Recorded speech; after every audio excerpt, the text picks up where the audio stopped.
Dig the hipster. Welcome back, Tauflader folks. What are you, Tauflader folks? Jeff and Officer Greg out here with you. So Jeff called me up and said, hey, we're going streaking. And I thought, this is a little weird. We're going streaking in the quad. So I showed up naked. I get out here, find out he still doesn't have his pants on. I know. I get out here in just my shirt. Fortunately, I had a spare shirt. I find out that actually what we were doing was shooting the Streak ammo. Thanks for clarification, Jeff. Well, It's a form of a tracer round, but it is not the hot burning phosphorus from your typical tracer rounds. So you can safely shoot these indoors at a rubber chip pile at an indoor range. You could safely shoot them through a paper target. You can safely shoot them out here outdoors where they might come in contact with dry grass. Regular tracers, you would not want to do that. And in places like California, regular tracers are not even legal because of that reason. We have a little bit of a fire problem here, you might have heard.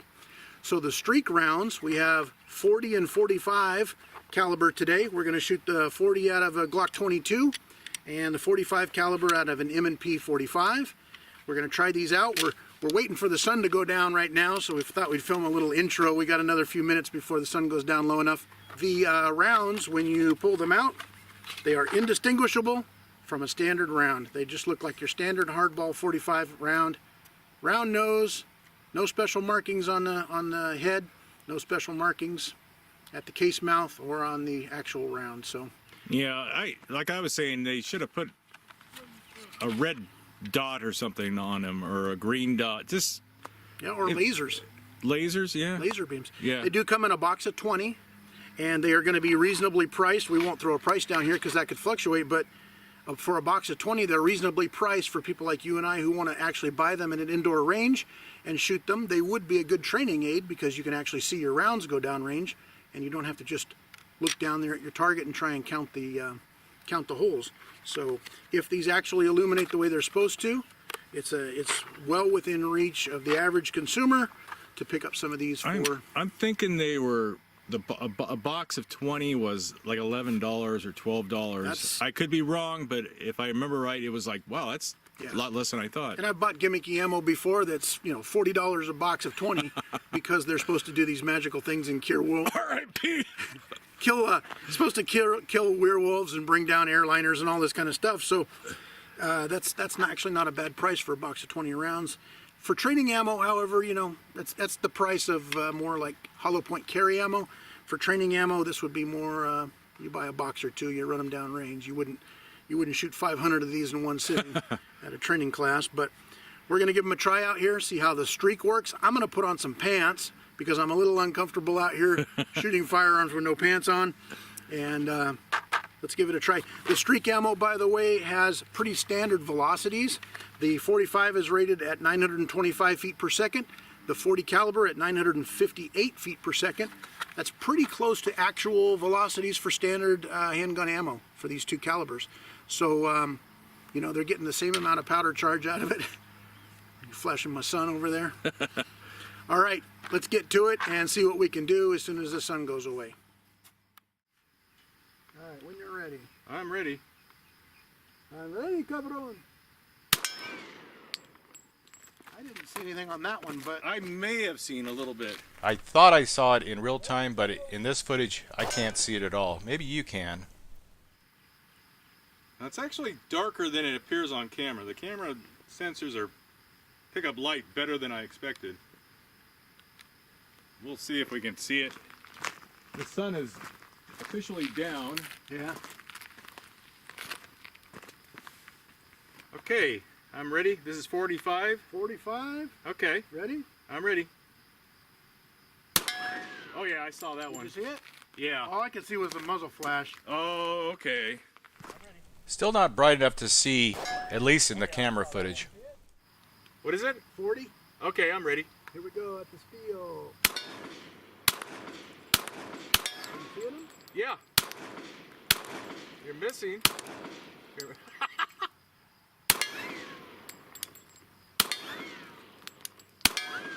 That one I saw.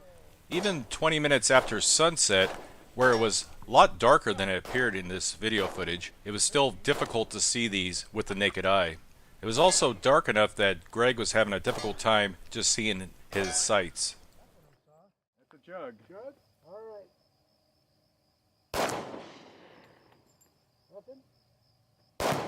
There you go. All right, at the jug. After around 30 minutes after sunset, it was getting dark enough where we could see these with our eyes much easier, and finally we could see them more clearly with the cameras. That jug sure looks a lot brighter on here than it actually does. Does it really stand out? Yeah. It's crazy how much light this thing picks up light. Oh yeah, you can signal airplanes with that. I'm just hoping I can hit it now. All right, let me see if I can find my sights here. That was steel. There we go. 40 minutes after sunset, we were able to see them much better. Now, one issue Greg reported having was the fact that the muzzle flash prevented him from seeing some of the tracers at all. When you're ready. I'm ready. That one, you can see that really well. We decided to capture one of the bullets in some soft body armor to examine it. So we found this thing in the side of the vest. It looks like a standard old 45 round, all mushroomed up. Yeah, I was expecting to see some kind of a paint or something on the back. Or lasers or radiation or something. Yeah. Now Some uranium. Now we'll take the light away. Charge it? Nope. Nothing. Wait. Nothing? Oh, come on, camera. Camera has its own little light on there. We'll cover the light. Nothing? No. Be done. It's got the same old printing from the Kevlar strands like we always see. It mushroomed like we always see. Yeah. But no Super Stormtrooper lasers. This is what we expected to see with some of the yellow goo. Look at that. That's glowing right there. I wanted to see what made these work. I didn't have a bullet puller this size, so I used the tubing cutter. Besides the normal stuff you'd find inside there like the powder, it was this little disc, which isn't even attached to the bullet. Apparently it just rides on the back in the low pressure area of the bullet. And the disc glows in the dark, which is charged up by the burning powder. So instead of burning chemicals like phosphorus, we have something called phosphorescence going on here. And this is probably about as bright as you can get without burning a chemical. Right. Uranium milk jug.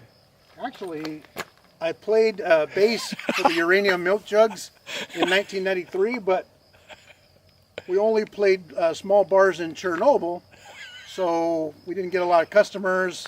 We had creative differences, and the band folded up. Okay. Right. When you're ready. I'm ready. Ooh, we got a leak. Oh, you did hit it. Don't hit the flashlight. I'll try not to hit your flashlight. There you go. There we go. Disabled.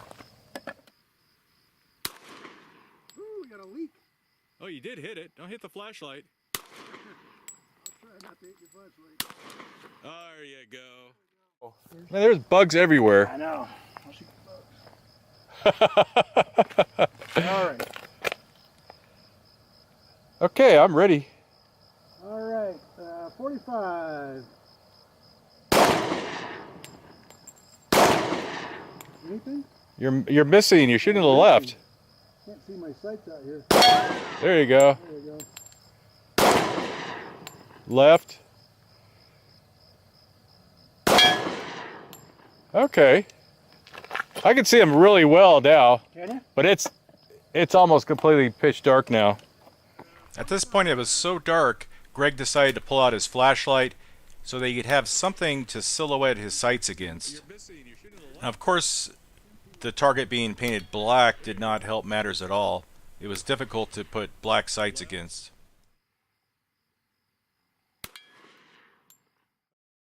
Let's shoot at the back of the rifle range here. That tree all the way back there. Let's see. When you're ready. I'm ready. Yeah. Wow. I saw those. Yeah, yeah. I actually saw those hanging in the air longer. The amount of insects out here. There's more bugs out here than a Bangladeshi sewer. Not that I've ever spent time in a Bangladeshi sewer. Well, what's your conclusion there? My conclusion is the streak rounds did work. We saw those on camera. They, of course, they're not as bright as a standard old phosphorus burning tracer round.